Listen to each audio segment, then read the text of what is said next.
Okay, so now we're going to look at networking services. Networking is generally very complicated for any cloud provider. For the foundation certification, you don't need to know it in great detail. You just have to have some practical knowledge of it. So don't worry if you don't know all the little details here. But let's go through it. So for networking services, we've already seen some of these earlier. So the first thing is region. So a region is a geographical location of your network. And so there's my line. I don't usually annotate very often, but your region would be here. Okay, so we have CA Toronto 1, and so that is a geographical location. The next is your availability domain. And remember, availability domain is short for AD, and this is a data center for your AWS resources. So here we have the AD, and so this one is AD1. Then you have your fault domains. This is a logical grouping of your resources in a data center, and so there is our fault domain. Then you have your VCN, and VCN stands for Virtual Cloud Network. You're definitely going to want to know that one. And I believe I have a complete slide for Virtual Cloud Network just to really make sense of that. And so it is here. And that is a logically isolated section of the OCI cloud where you can launch your OCI resources.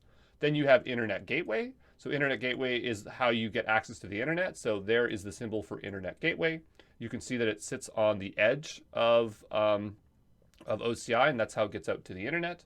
Then you have subnets. Subnets is a logical partition of an IP network into multiple smaller network segments, and we'll talk about that a little bit more in the next slide. And this orange line around here is that subnet. But anyway, the easiest way to think of a subnet is it's a slice of the VCN. And then down below, we have virtual firewall options. And so we have security rules, network security groups, and security lists. All I want you to take away from this is that these three things protect your resources. And so here, this icon here is one of those. I can't remember which one it is. I think it's a network security group.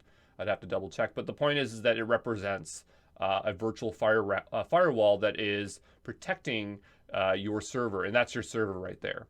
So, that's one part of networking services, and we'll hop on to the next slide. All right, so we're on to the second part of our networking services. The first one was really if you're cloud native or using it for your own personal account. And these networking services are really for enterprise or hybrid architecture, but we still need to learn them. We don't need to remember them in granular detail, but you should generally know what they do. So the first is Service Gateway. So here's Service Gateway. And what Service Gateway does is it creates a secure tunnel that keeps traffic within the OCI network. So here is the symbol over here for Service Gateway. And what you're seeing is that it's creating this secure tunnel to this service, which is object storage.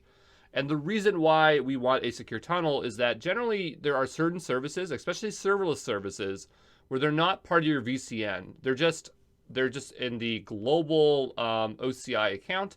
And if you want to access them, they have to go out to the internet. So this server would go out to the internet and go around and come back in. And you do not want it to leave OCI, because as soon as you leave OCI out to the internet, it's no longer secure. So by using Service Gateway, we can keep the traffic within OCI so it never leaves. That's super important for people that are operating in the enterprise.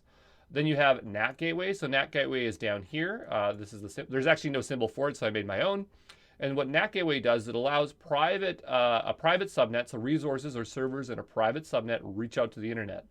This orange dotted line is our subnet, and so it doesn't have any access to the internet. And so let's say we wanted to grab packages or software to update the server, and we have to get out of the internet. We'd use a NAT to do that. So that's done. The next is Ipsec Vpn. So a virtual private network is a way of creating a secure tunnel over the internet from your on-premise into Oracle Cloud. And again, anytime we leave out to the internet, it's a dangerous territory, so we want to secure that connection, and that's what we're going to use for that.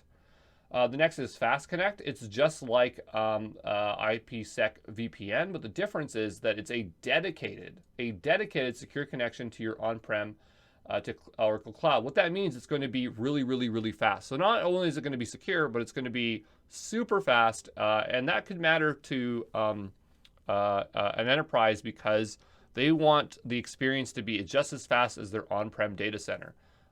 Then we have Dynamic Routing Gateway.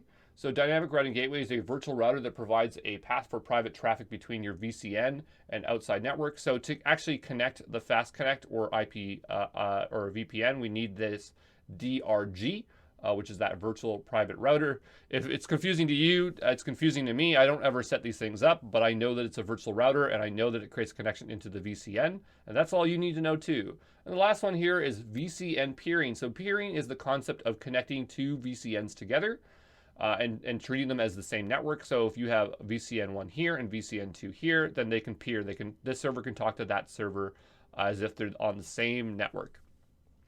So those are all the concepts I wanted you to learn for networking services. I know it's super complicated, but just do your best because at the foundational level, knowing networking stuff is not as important as the next level up.